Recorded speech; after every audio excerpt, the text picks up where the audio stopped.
मुझे स्पेशली जब भी मैं कभी डाउन फील करता हूँ, ये कविता अमंगस्ट अदर्स मैं ज़रूर पढ़ता हूँ। नमस्कार, अगर आप लोगों को टेनिस का शौक़ है और आप लोग विंबलडन देखते हैं तो ये कविता आपके लिए बहुत काम की है और इन्वेस्टिंग से इसका कमाल का रिलेशन है। मैं आपको बताता हूँ क्यों।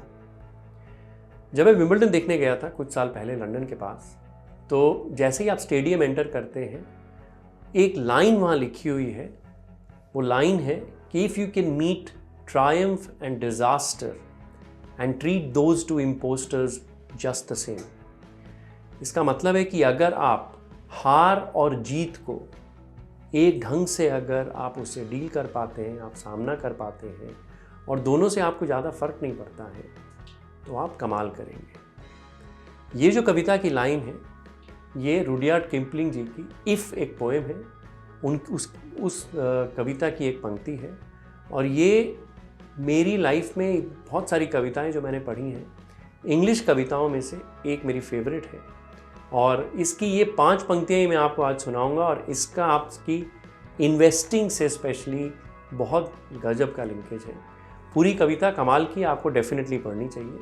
कविता का नाम है इफ़। इसके ऑथर हैं रुडयार्ड किपलिंग, जिन्होंने जंगल बुक लिखी हुई है, जो वर्ल्ड फेमस किताब है और जिस पे पिक्चरें बन चुकी हैं। तो उसकी 5 लाइनें आप सुनिए, 5 पंक्तियां सुनिए, कमाल की हैं। तो वो कहते हैं, if you can keep your head when all about you are losing theirs. आप अगर अपनी मानसिकता, अपनी सोच को, जब सब पागल हो रहे हैं आसपास, चाहे तेज़ी है चाहे मंदी है, आप अपने आप को स्थिर रखते हैं। If you can keep your head when everyone's losing theirs. सब पागल हो रहे हैं, सब भाग दौड़ में लगे हुए हैं, सब कबूतरों की तरह एक छत पे जा रहे हैं। अगर आप अपने आप को रोक सकते हैं, आप अलग काम कर सकते हैं। फिर वो कहते हैं कि if you can trust your self when all main doubt you.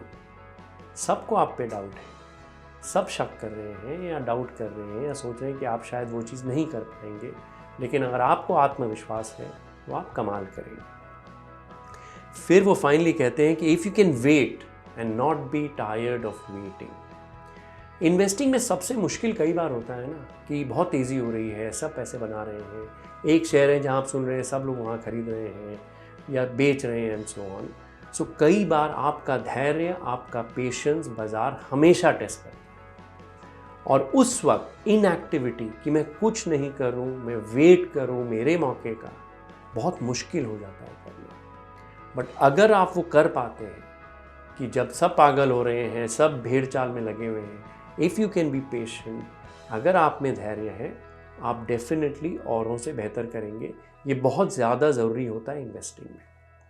और फाइनली वही, if you can meet with triumph and disaster and treat those impostors just the same. रोज़ हार होती है, रोज़ जीत होती है। लॉन्ग टर्म इन्वेस्टिंग में प्रॉब्ली अगर आप 10 शेयर खरीदते हैं, अगर आपका प्रोसेस अच्छा है, आपकी इन्वेस्टिंग स्टाइल अच्छी है, 5 से 6 डिसीजन ही आपके सही होंगे, 3 से 4 गलत होते हैं। ओवर टाइम शायद 6 से 7 अच्छे हो जाएं, 2 से 3 गलत होने ही हैं। आज तक मैंने कोई भी ऐसा इन्वेस्टर नहीं देखा है जिसने सारे डिसीजन सही लिए। तो हार और जीत, ट्रायम्फ एंड डिजास्टर आम तौर पे शेयर बाजार में इन्वेस्टिंग में होता ही है।